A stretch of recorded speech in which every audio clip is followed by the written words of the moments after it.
बिस्मिल्लाहिर्रहमानिर्रहीम, अस्सलाम वालेकुम। आई एम ख्वाजा मोहसिन इनाम। स्टूडेंट्स, अल्लाह ताला से दुआ है कि आप खैरियत से हों।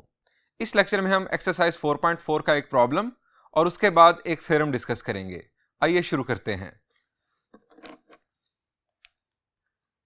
Students, this is problem number 6 of exercise 4.4. Statement is, show that the lines this and this are concurrent and the third line bisects the angle formed by the first two lines. Students, इस problem के दो हिस्से हैं। पहले हिस्से में हमें साबित करना है कि ये तीन लाइंस कंकरेंट हैं। कंकरेंसी साबित करने के बाद हमें यह साबित करना है कि लाइन 3 उस एंगल को बाइसेक्ट कर रही है जो पहली दो लाइंस के दरमियान बन रहा है। स्टूडेंट्स, पहले कंकरेंसी चेक की बात करते हैं। अगर आपको चेक करना हो कि तीन लाइंस कंकरेंट हैं या नहीं, तो आप किस तरह से ये चेक करते हैं? शाबाश जी, हम लास्ट लेक्चर्स में सीख चुके हैं। हम एक डिटर्मिनेंट मालूम करते हैं। उस डिटर्मिनेंट को बनाने के लिए, उस डिटर्मिनेंट को फॉर्म करने के लिए तीनों लाइंस की इक्वेशंस को जनरल फॉर्म में होना चाहिए और उसके बाद उन तीनों लाइंस में, उन तीनों इक्वेशंस में जो तरतीब है टर्म्स की, वो सेम होनी चाहिए। एक्स, वाई और कांस्टेंट इक्वल टू 0। स्टूडेंट्स, यहां पर तीनों इक्वेशंस जनरल फॉर्म में भी है, तीनों इक्वेशंस में टर्म्स की तरतीब सेम है। अगर कोई टर्म मिसिंग हो, यह भी मैंने आपको बताया था, अगर कोई टर्म मिसिंग हो तो आपने उसकी जगह पर 0 लगाकर उस टर्म को पूरा भी करना है। फर्ज करें, मैं आपको फिर दोबारा बताता हूं, अगर किसी इक्वेशन के अंदर आपको गिवन है 3x suppose is equal to 2y। अब ये किसी स्ट्रेट लाइन की इक्वेशन है। आप पहले तो इसे जनरल फॉर्म में कन्वर्ट करें। इसे जनरल फॉर्म में हम कन्वर्ट करेंगे 3x माइनस 2y और साथ कांस्टेंट के तौर पर 0 शामिल करेंगे, इज इक्वल टू 0। तीन टर्म्स इस तरह से पूरी होनी चाहिए ताकि आप डिटर्मिनेंट की रो बना सकें। यहां से जब हम वैल्यूज पुट करेंगे, फिर वैल्यूज पिक करेंगे, तो 3, -2 और 0 हमारी एक रो बनेगी डिटर्मिनेंट के अंदर। सो हमारे हर इक्वेशन के अंदर तीन टर्म्स पूरी होनी चाहिए और तीनों इक्वेशंस में सीक्वेंस सेम होना चाहिए। हम पहले चेक करते हैं concurrency.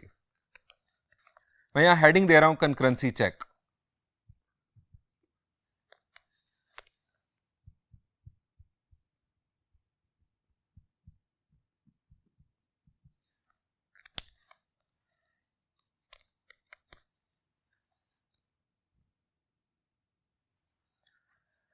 Four -3 -8,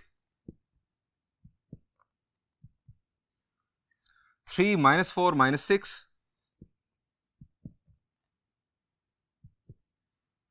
1 -1 -2।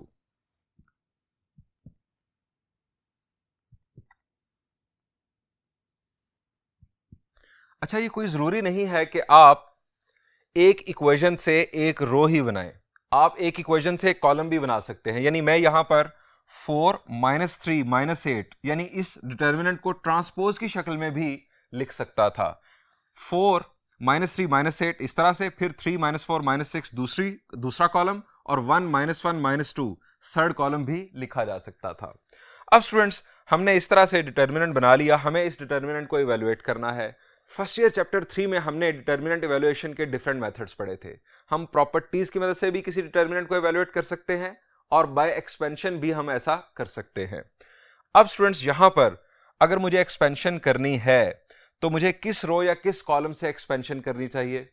The answer is, हम किसी भी रो या किसी भी कॉलम से एक्सपैंड कर सकते हैं, लेकिन प्रेफर्ड रो या कॉलम वो होता है कि जिसके अंदर जीरोस की तादाद ज्यादा हो। यहां पर हमें 0 दिखाई नहीं दे रहा। अब दूसरा ऑप्शन हमें यह लेना चाहिए कि अगर हमारे पास पॉजिटिव वैल्यूज हैं किसी रो या किसी कॉलम में, तो हमें माइनस या प्लस की कंफ्यूजन कम होगी। आप देख सकते हैं कि यहां पर फर्स्ट कॉलम के अंदर हमारे पास तमाम वैल्यूज पॉजिटिव हैं। सो माइनस या प्लस की कंफ्यूजन यहां पर कम होगी। हमें यहां पर एक्सपेंशन करनी चाहिए फर्स्ट कॉलम से। एक्सपेंडिंग बाय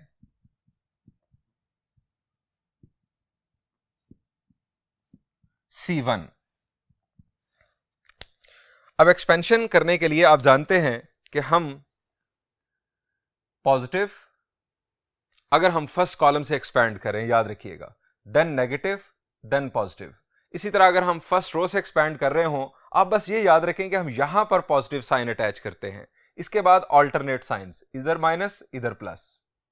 अब अगर आप सेकंड कॉलम से एक्सपैंड कर रहे होंगे तो आपका स्टार्ट नेगेटिव होगा, थर्ड कॉलम से एक्सपैंड कर रहे होंगे तो स्टार्ट पॉजिटिव होगा। इसी तरह से सेकंड रो से अगर आप एक्सपेंशन करेंगे तो स्टार्ट नेगेटिव होगा, थर्ड रो से एक्सपेंशन करेंगे तो स्टार्ट पॉजिटिव होगा। उसके बाद ऑल्टरनेट साइंस आएंगे, पॉजिटिव, नेगेटिव, देन पॉजिटिव। अब मैं फर्स्ट कॉलम से एक्सपैंड कर रहा हूं तो मैं 4 के बारे में लिखूंगा कि ये पॉजिटिव है, 4। अब 4 की रो और कॉलम छोड़ेंगे, -4 -6, -1 -2, इसके बाद -3। अच्छा, फर्ज करें कि अगर यहां पर 3 नेगेटिव होता यानी -3 होता तो माइनस माइनस यहां पर फिर प्लस आ जाता। इस रो को छोड़ा, इस कॉलम को छोड़ा, -3 -8, -1 -2, देन 1 +1। अगर ये -1 होता तो यहां पर माइनस प्लस माइनस आ जाता। रो और कॉलम छोड़ दिया, -3 -8, -4 -6,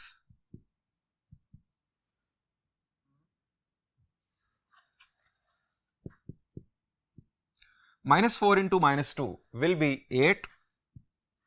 अब माइनस माइनस हो जाएगा प्लस, लेकिन आपका डिटर्मिनेंट का माइनस आएगा, 6 -3, -3 into -2 is 6, माइनस माइनस हो जाएगा प्लस, लेकिन डिटर्मिनेंट का माइनस जिंदा रहेगा, 1 into 8 is 8, -3 into -6 is 18, again minus जिंदा रहेगा, माइनस माइनस हो गया plus, 8 4s are 32, 8 -6 is 2, 2 4s are 8, 6 -8 is -2, -2 into -3 is +6, और यहां पर 18 -32 is -14, -14 into +1 is -14, 8 + 6 14, 14 -14 is equal to 0। अब डिटर्मिनेंट का 0 आने का मतलब यह है कि ये तीनों लाइंस कंकरेंट हैं, एक पॉइंट पर मिल रही हैं। हम यहां लिखेंगे हेंस लाइंस आर कंकरेंट। अब स्टूडेंट्स, हमें यहां पर कहा नहीं गया, लेकिन अगर कहा जाता कि आप इन 3 लाइंस का ये पॉइंट ऑफ कंकरेंसी मालूम भी करें तो आप क्या करते? ये काम हम पहले सीख चुके हैं, मैं आपको सिर्फ रिकॉल करवाना चाह रहा हूं कि आप क्या करते। शाबाश। अगर हमें कहा जाता कि इन तीनों लाइंस का पॉइंट ऑफ कंकरेंसी मालूम भी करें, तो ये तीनों लाइंस चूंकि कंकरेंट साबित हो चुकी है, ये एक पॉइंट पर मिल रही हैं, आप किसी 2 लाइंस का पॉइंट ऑफ इंटरसेक्शन मालूम कर लें। किसी 2 लाइंस का point of intersection in fact point of concurrency ही होगा, क्योंकि तीसरी लाइन भी उसी पॉइंट ऑफ कंकरेंसी से, उसी पॉइंट ऑफ इंटरसेक्शन से गुजर रही होगी। अब पॉइंट ऑफ इंटरसेक्शन मालूम करने के लिए आप कोई सी 2 इक्वेशंस को साइमल्टेनियसली सॉल्व कर लेंगे, और साइमल्टेनियस सॉल्यूशन लीनियर इक्वेशंस का सॉल्व करना आपको बहुत अच्छी तरह आता है, कोई मसला नहीं आपके लिए। स्टूडेंट्स, हमने साबित कर दिया कि 3 लाइंस कंकरेंट हैं। अब आते हैं दूसरे हिस्से की जानिब। सवाल के दूसरे हिस्से में हमें साबित करना है कि third line bisects the angle formed by the first 2 lines, यानी थर्ड लाइन उस एंगल को बाइसेक्ट करती है जो पहली 2 लाइंस के दरमियान बनता है। स्टूडेंट्स, मैं आपको लाइंस ड्रॉ करके, रफ डायग्राम के तौर पर लाइंस ड्रॉ करके इसको एक्सप्लेन करता हूं कि हम किस तरह साबित कर सकते हैं। यहां हम पहले हेडिंग दे लेते हैं, प्रूफ ऑफ एंगल बाइसेक्शन।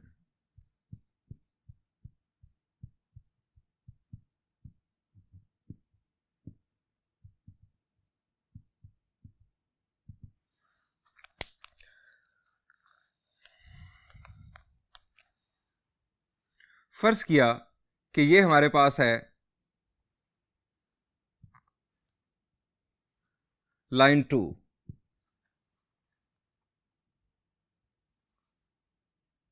ये है लाइन 1, और हमें कहा गया कि third line bisects the angle formed by the first 2 lines. First 2 lines यानी लाइन 1 और लाइन 2 के दरमियान जो एंगल बन रहा है, थर्ड लाइन उसे बाइसेक्ट कर रही है। बाइसेक्ट का मतलब 2 बराबर हिस्सों में तकसीम करना, यानी थर्ड लाइन इसके इन दोनों के बिल्कुल दरमियान में से पास कर रही है, कुछ इस तरह से।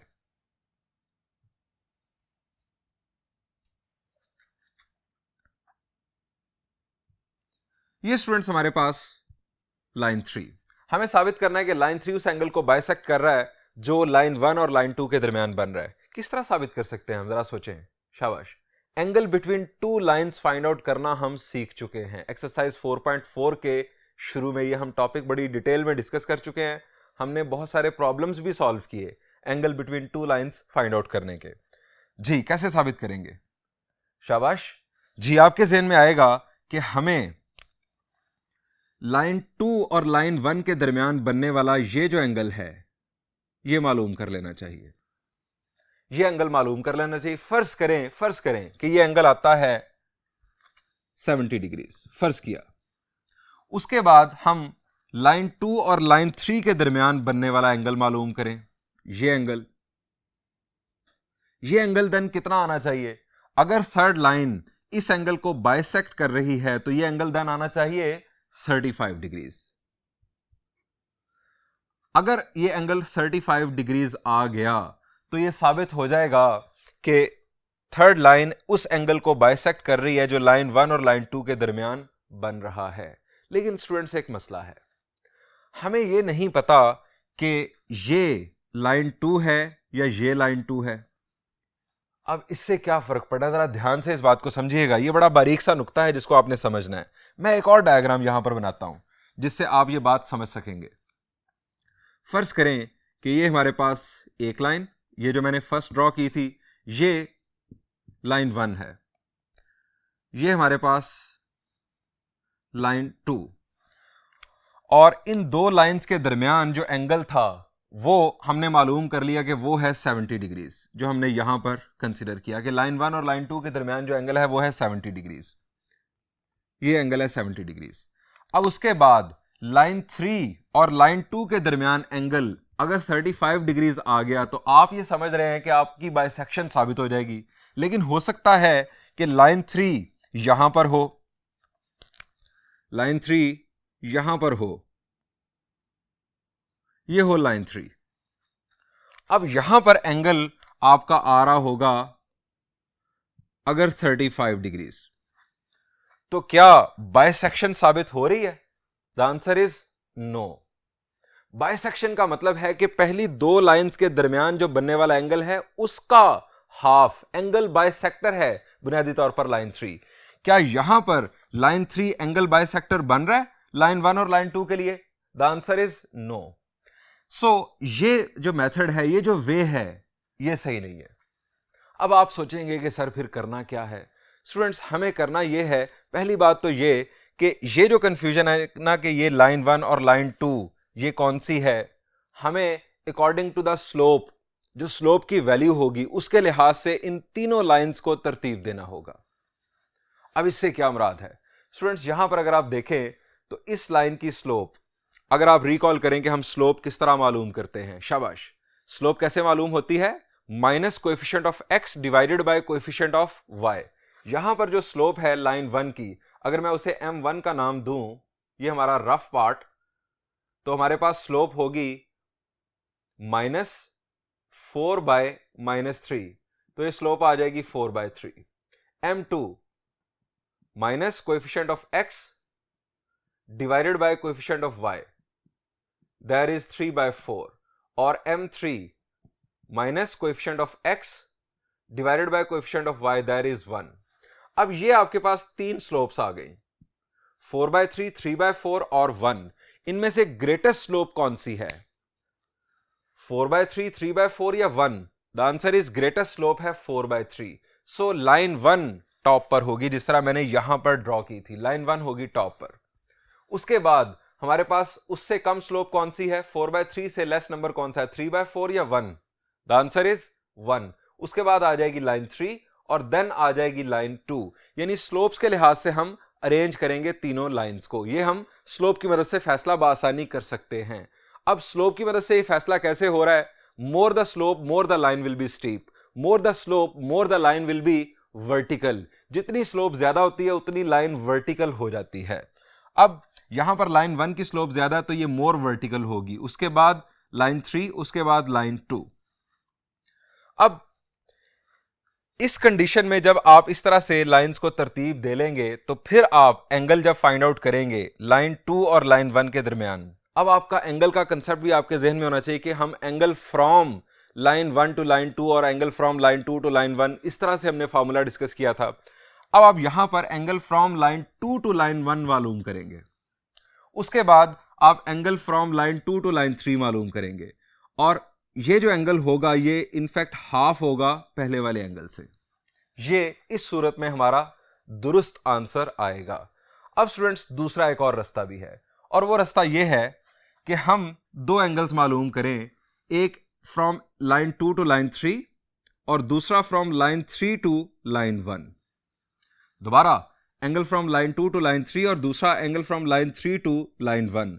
अगर ये दोनों एंगल्स बराबर आ गए तो उस बराबरी की बुनियाद पर भी ये साबित हो जाएगा कि लाइन 3 एंगल को बाइसेक्ट कर रही है, क्योंकि बाइसेक्शन का मतलब है दो बराबर हिस्से, दोनों तरफ बराबर एंगल आ जाएगा तो एंगल बाइसेक्शन साबित हो जाएगी।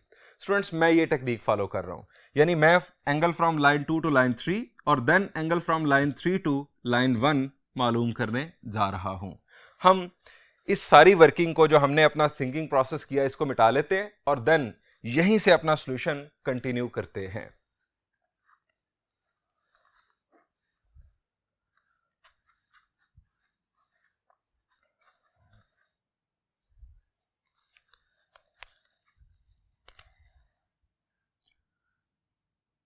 M1 हम स्लोप मालूम करने जा रहे हैं फर्स्ट लाइन की, ये हमने मालूम की। हम यहां पर अब सॉल्यूशन के अंदर वर्किंग करेंगे, minus coefficient of x divided by coefficient of y। ये हमारे पास स्लोप आ गई 4/3।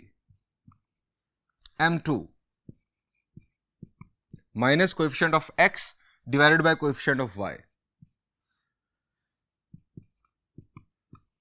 3/4। M3 minus coefficient of x divided by coefficient of y, that is 1। ये हमारे पास तीनों लाइंस की स्लोप्स आ गई। हम जानते हैं कि 4/3 is greater than 1 and 1 is greater than 3/4। So slopes के लिहाज से हम इन लाइंस को अरेंज करेंगे। एक रफ डायग्राम हम यहां पर बनाएंगे।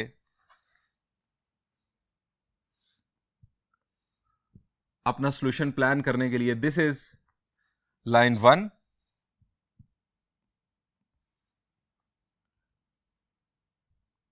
this is line 2 and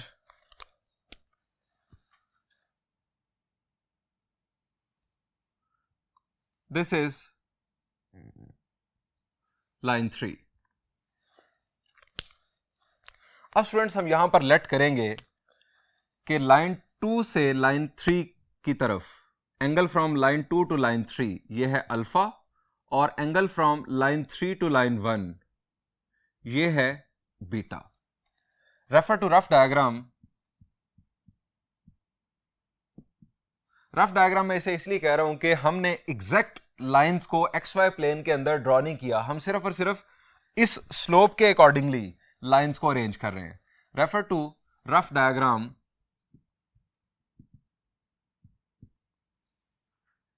We have arranged lines according to their slopes. Now to prove, बल्कि पहले कर लेते हैं let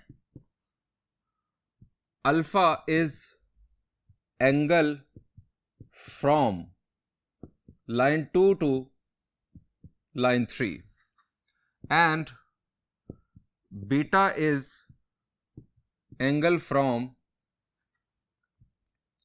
line 3 to line 2. To prove that line 3 is bisecting angle formed by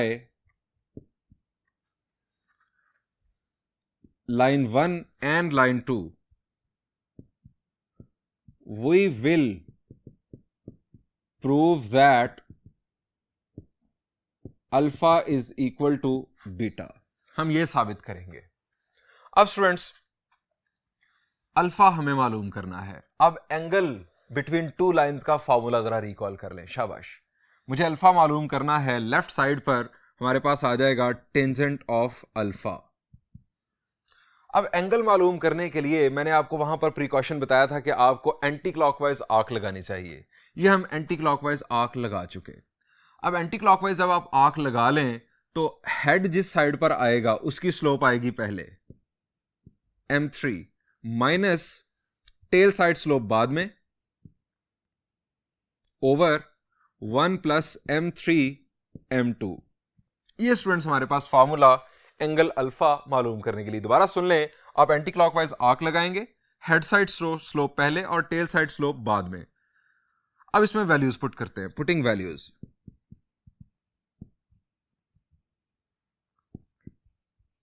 tangent of alpha, m3 की value है 1 और m2 की value है 3/4। 1 प्लस 1 इंटू 3/4। अब न्यूमिनेटर में 4 1s are 4, 4 minus 3 is 1, 1/4। और डिनोमिनेटर में ये 1 into 3/4 is 3/4, 4 1s are 4, 4 plus 3 is 7, 7/4। अब ये 4 और 4 आप जानते हैं cancel. Alpha will be equal to, ये हम कैंसलेशन यहां पर परफॉर्म कर देते हैं। Tangent alpha will be equal to 1/7। यहां से अल्फा की वैल्यू टेंजेंट इनवर्स ऑफ 1/7।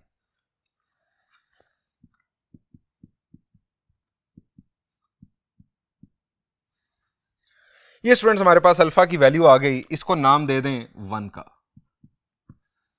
बिल्कुल इसी पैटर्न पर अब हम बीटा की वैल्यू मालूम करेंगे। Tangent beta,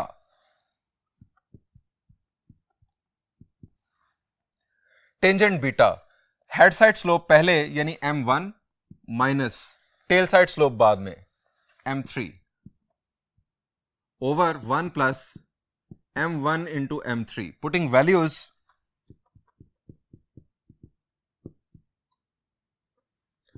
tangent of beta is equal to m1 थी हमारे पास 4/3 माइनस m3 की स्लोप है, m3 है in fact 1 plus 1 into 4/3।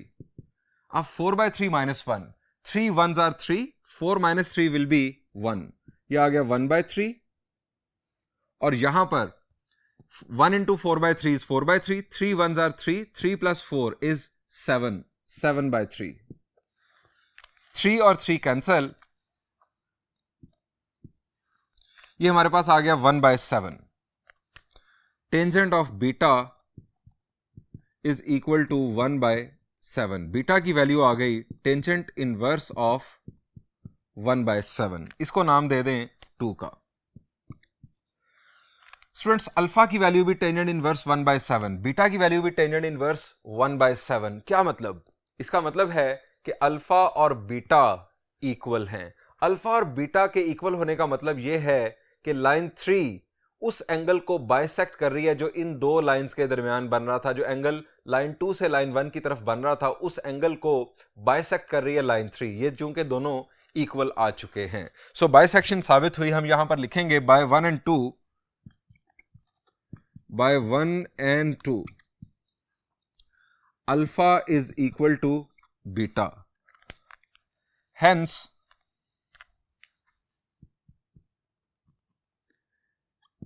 line 3 is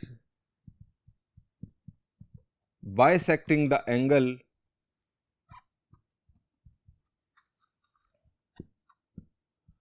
formed by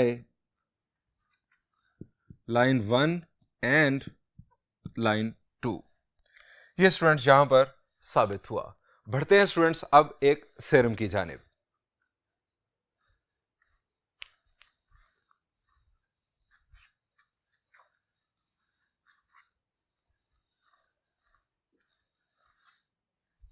students, ये थ्योरम हमारी बुक में पेज नंबर 210 पर मौजूद है, एक्सरसाइज 4.3 से पहले। इसे असूलन कंसेप्चुअली स्पीकिंग एक्सरसाइज 4.4 के साथ होना चाहिए था। मैं इसीलिए इस थ्योरम को एक्सरसाइज 4.4 के साथ डिस्कस कर रहा हूं। इसकी स्टेटमेंट है, altitudes of a triangle are concurrent. हमें साबित करना है कि किसी भी ट्राइंगल के एल्टीट्यूड्स कंकरेंट होते हैं, यानी एक पॉइंट पर मिलते हैं। स्टूडेंट्स, हमें रिकॉल करनी होगी एल्टीट्यूड ऑफ ट्राइंगल की डेफिनेशन। शाबाश, रिकॉल करें, हम डिस्कस कर चुके हैं। Definition is a line segment joining one vertex to the opposite side और extended opposite side perpendicularly is called altitude of a triangle. अगर बात की जाए एक्यूट ट्राइंगल की, तो ट्राइंगल की साइड्स पर ही ये परपेंडिकुलर होते हैं, जिस तरह के आप इस डायग्राम में देख रहे हैं।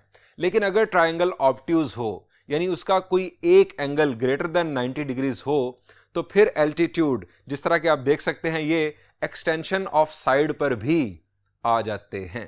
स्टूडेंट्स, हम अगर किसी एक केस को कंसिडर कर लें तो जो प्रूफ होगा वही प्रूफ वैलिड होगा ऑब्ट्यूज ट्राइंगल के लिए भी, वो प्रूफ वैलिड होगा इवन राइट ट्राइंगल के लिए भी। यानी एक ही पैटर्न है तीनों प्रूफ्स के लिए। सो मैं यहां पर एक्यूट ट्राइंगल कंसिडर करके ये प्रूफ करने जा रहा हूं।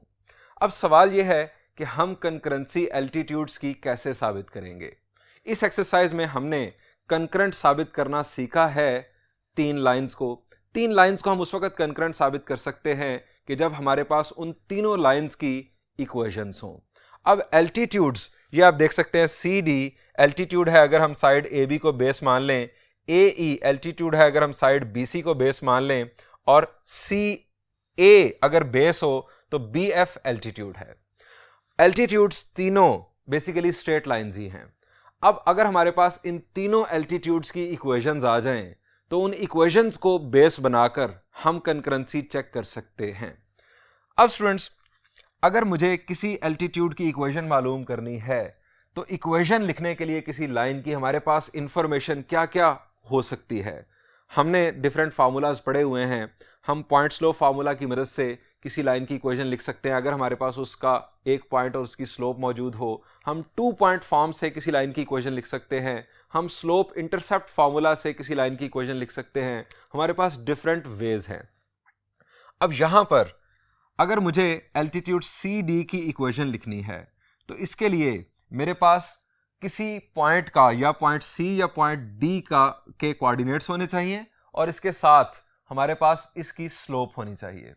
अब हम ये फर्ज कर रहे हैं कि हमारे पास ए, बी और सी, ये जो तीन वर्टिसेस हैं ट्राइंगल के, इनके कोऑर्डिनेट्स गिवन हैं। मैं जनरली स्पीकिंग इनके कोऑर्डिनेट्स यहां पर लिख रहा हूं। जो ए है इसके कोऑर्डिनेट्स हैं x1 y1, जो बी है इसके कोऑर्डिनेट्स हैं x2 y2, और सी के कोऑर्डिनेट्स हैं x3 y3। ये समझ लें कि हमें गिवन है। अब हमारे पास अगर हमें सी डी एल्टीट्यूड की इक्वेशन मालूम करनी है, तो पॉइंट सी के कोऑर्डिनेट्स आ गए, यानी पॉइंट आ गया। अब मुझे चाहिए इस सी डी एल्टीट्यूड की स्लोप। अब एल्टीट्यूड सी डी चूंकि परपेंडिकुलर है साइड ए बी के लिए, सो अगर हम साइड ए बी की स्लोप मालूम कर लें, तो उस स्लोप का नेगेटिव रेसिप्रोकल होगी सी डी की स्लोप। आप जानते हैं कि अगर दो लाइंस परपेंडिकुलर हों तो उन दोनों की स्लोप्स एक दूसरे का नेगेटिव रेसिप्रोकल होती हैं। उन दोनों की स्लोप्स का प्रोडक्ट -1 के इक्वल होता है। सो हम यहां पर ए और बी की मदद से, चूंकि इनके कोऑर्डिनेट्स गिवन हैं, हम साइड ए बी की स्लोप मालूम कर सकते हैं। साइड ए बी की स्लोप से हम सी डी एल्टीट्यूड की स्लोप मालूम कर लेंगे। पॉइंट सी के कोऑर्डिनेट्स हमारे पास मौजूद हैं। पॉइंट स्लोप फार्मूला की मदद से हम इक्वेशन ऑफ सी डी लिख लेंगे। इसी पैटर्न पर चलते हुए हम एल्टीट्यूड बी एफ और एल्टीट्यूड ए ई की स्लोप भी मालूम कर सकते हैं और इनकी इक्वेशंस बना सकते हैं। स्टूडेंट्स, मैं वर्किंग कर रहा हूं यहां पर एल्टीट्यूड ए ई के लिए, यानी सबसे पहले मैं इसके ऊपर वर्किंग करने जा रहा हूं। हम यहां पर लिखेंगे रेफर टू रफ डायग्राम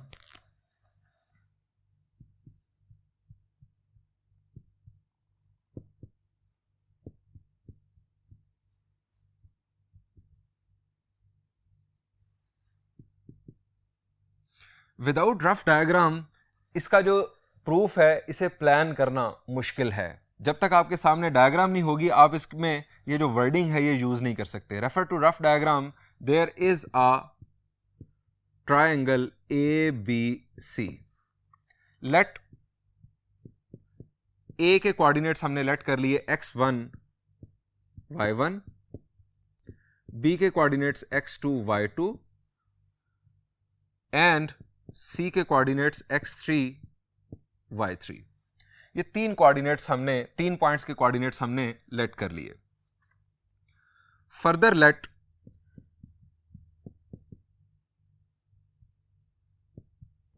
अच्छा, यहां पर डायग्राम में हमें वाज़े तौर पर नजर आ रहा है कि ये तीनों कंकरेंट हैं, यानी एक पॉइंट पर मिल रहे हैं, लेकिन हम एनालिटिकली बेसिकली साबित करेंगे. Further let CD is altitude if AB is base. CD altitude होगा अगर AB base है. इसी तरह AE is altitude if BC is base. BF is altitude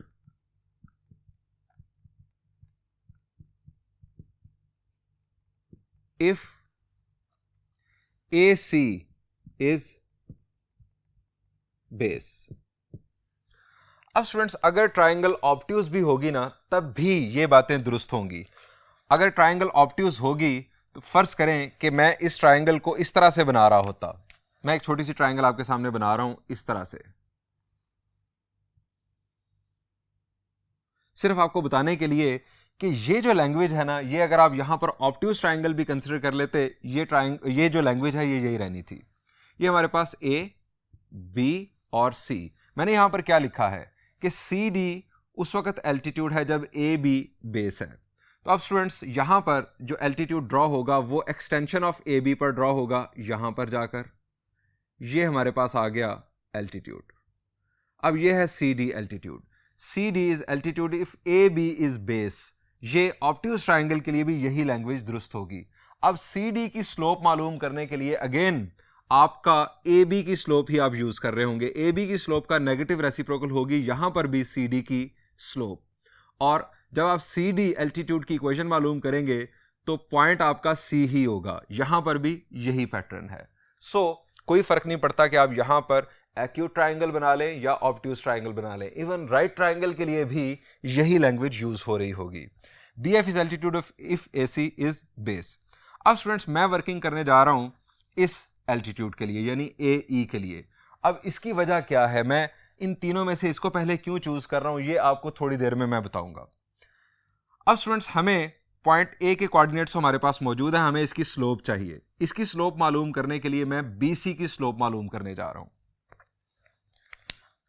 मैं यहां हेडिंग दे रहा हूं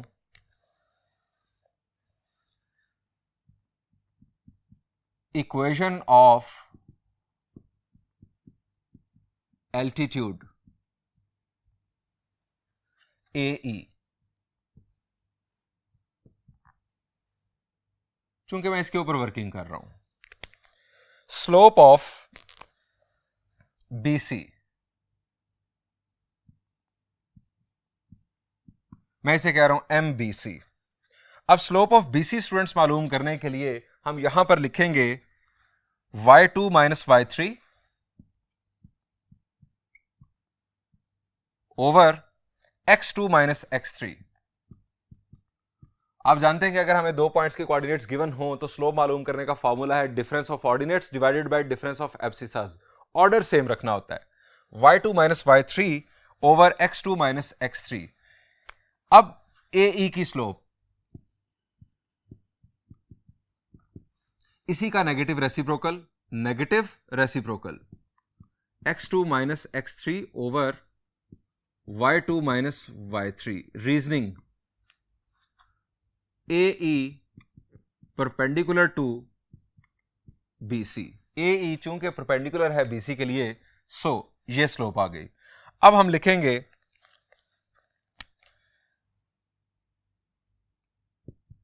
बाय पॉइंट स्लोप फॉर्म। पहले point slope form formula recall कर लेते हैं। y minus y one is equal to m into x minus x one. अब x1 y1 point के कोऑर्डिनेट्स और m आ जाएगी स्लोप, जिस लाइन की हमें इक्वेशन लिखनी है उसकी स्लोप। अब पॉइंट हमारे पास है, ए ई की इक्वेशन लिखने के लिए पॉइंट के कोऑर्डिनेट्स हम यूज करेंगे x1 y1। यहां पर ऑलरेडी x1 y1 लिखा हुआ है। अगर हम बी एफ की इक्वेशन लिख रहे होते तो पॉइंट बी के कोऑर्डिनेट्स x2 y2 यहां पर आने थे, x2 और y2। अब यहां पर हम रहने देंगे x1 y1, m स्लोप हम यहां पर पुट कर देते हैं,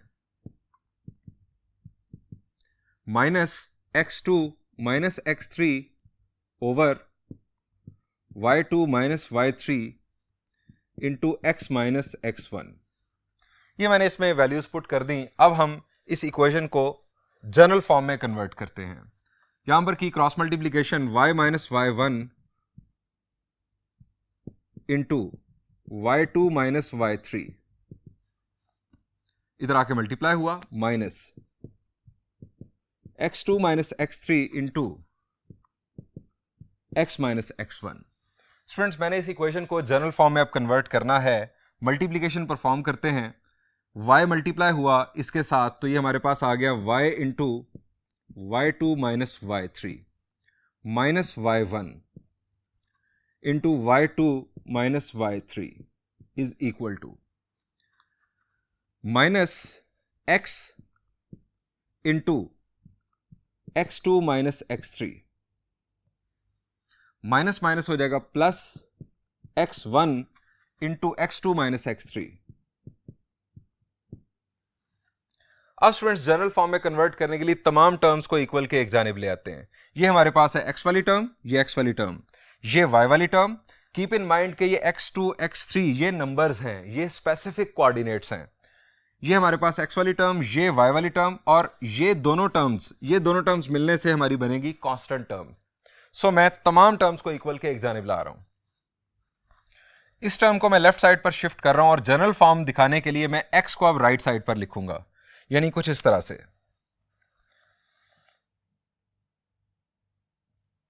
x2 माइनस x3, x को मैंने इस साइड पर लिख दिया, जिस तरह हम जनरल फॉर्म में ax plus B Y plus C लिखते हैं। ये कोएफिशिएंट है और ये x वाली टर्म आ गई। इस टर्म को यानी मैंने लेफ्ट साइड पर शिफ्ट कर दिया।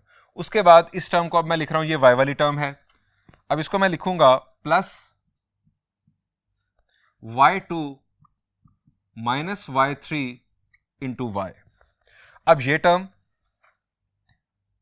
Minus y1 y2 minus y3।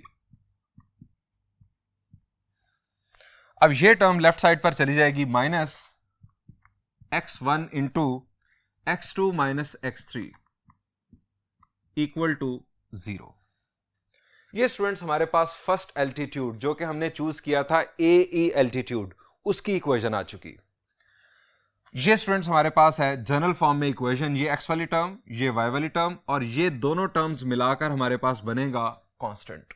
अब स्टूडेंट्स, हम दूसरे दो एल्टीट्यूड्स की इक्वेशंस इस इक्वेशन को देखते हुए जज कर सकते हैं कि क्या होगी, और इस जजमेंट को हम सिमेट्री का नाम देंगे। खास सिमेट्री पाई जाती है इन तीनों इक्वेशंस में। हम यहां पर लिखेंगे by symmetry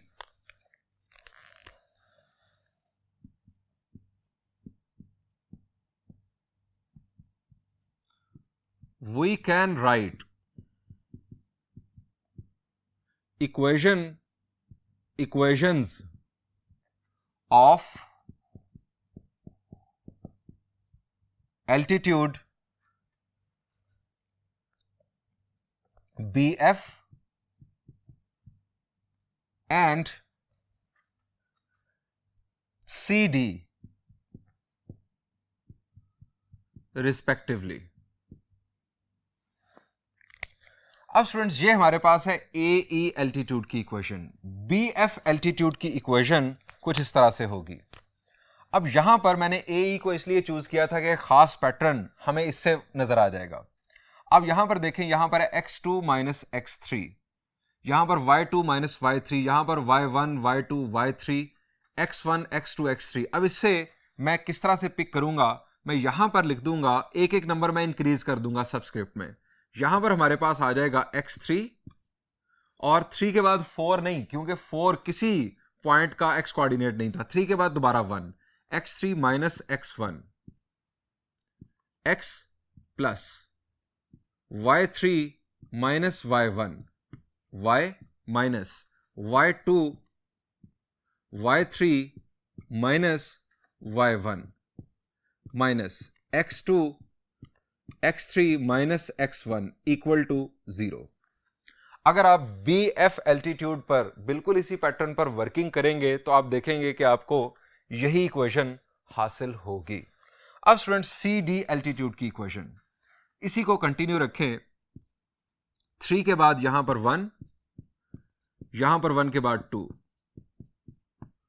y1 y2 minus y3 y1 y2 minus x3 x1 x2 equal to 0। ये स्टूडेंट्स हमारे पास तीनों एल्टीट्यूड्स की इक्वेशंस आ गई और ये तीनों इक्वेशंस जनरल फॉर्म में हैं। अब तीनों इक्वेशंस जब जनरल फॉर्म में हैं तो हम चेक कर सकते हैं कि ये तीन लाइंस, ये तीन एल्टीट्यूड्स कंकरेंट हैं या नहीं। कैसे चेक करते हैं हम अपना डिटर्मिनेंट बनाएंगे। हम ये लिखेंगे चेकिंग ऑफ कंकरेंसी।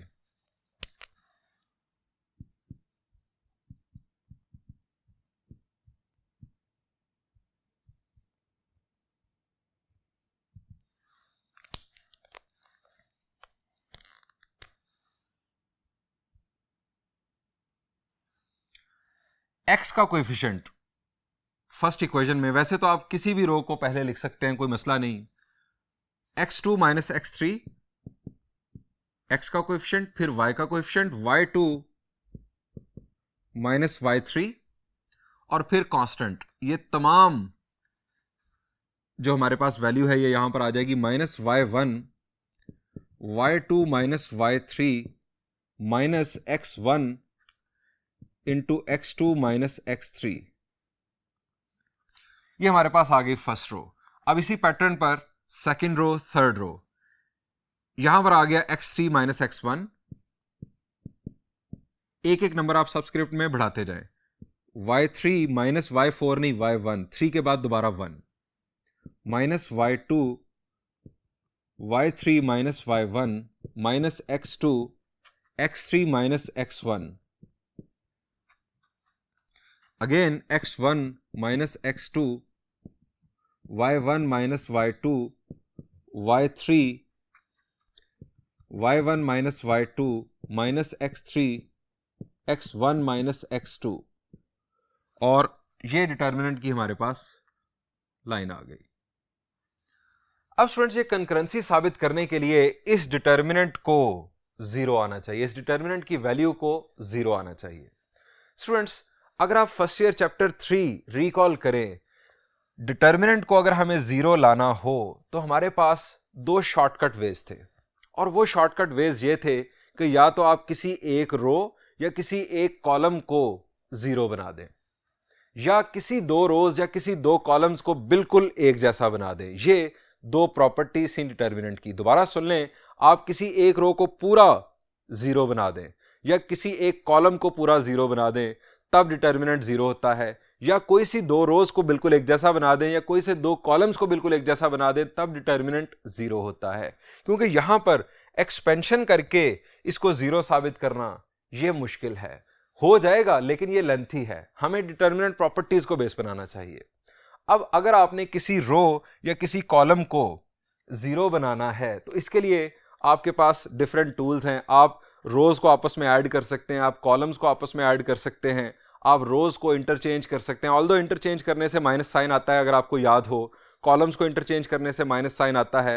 हमारे पास डिफरेंट टूल्स हैं। हम एक रो का नॉन जीरो स्केलर मल्टीपल किसी दूसरी रो में ऐड कर सकते हैं, किसी एक कॉलम का नॉन जीरो स्केलर मल्टीपल किसी दूसरे कॉलम में ऐड कर सकते हैं। ये हमारे पास डिफरेंट टूल्स थे। अगर आपको ये टूल्स अच्छी तरह रिकॉल हो जाएं तो आपको ये बात अच्छे अंदाज में समझ आएगी।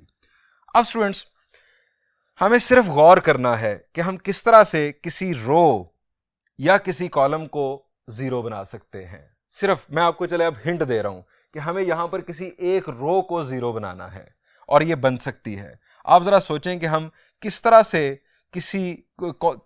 से रोज को ऐड करें कि हमारे पास कोई एक रो 0 हो जाए। आप जरा यहां पर गौर कर लें। यहां पर x2 है, यहां पर -x2 है, यहां पर -x3 है, यहां पर +x3 है, यहां पर -x1 है, यहां पर +x1 है। हमारे पास एक वैल्यू पॉजिटिव, एक वैल्यू नेगेटिव, इसी तरह यहां पर। इसका मतलब है कि अगर मैं इन तीनों रोज को ऐड कर दूं तो यहां पर 0 पैदा हो जाएगा। तीनों रोज को मैं R1 में अगर R2 और R3 ऐड कर दूं तो यहां पर 0 आ जाएगा। यही काम यहां पर भी हो जाएगा।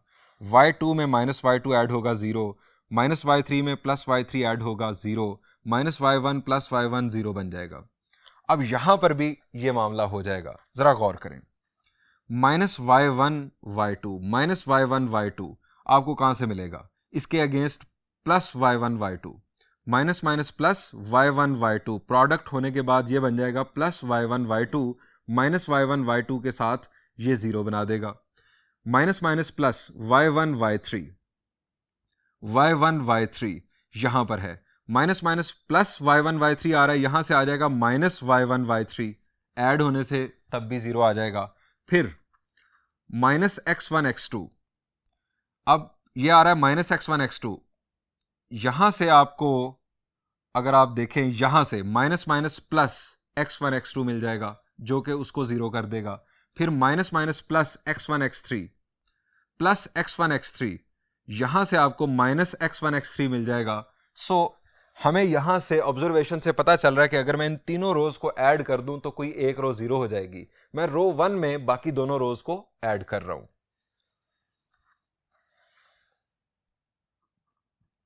By adding R2 and R3 into R1 we have, अब मैं सीधा रिजल्ट यहां पर लिखूंगा। यहां पर आ जाएगा 0, यहां पर 0 और यहां पर 0। बाकी रोज को आप एज इट इज लिख दें।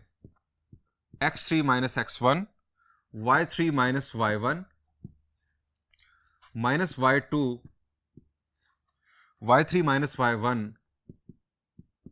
-x2, x3 - x1, इसी तरह से x1 - x2, y1 - y2, -y3, y1 - y2, -x3, x1 - x2।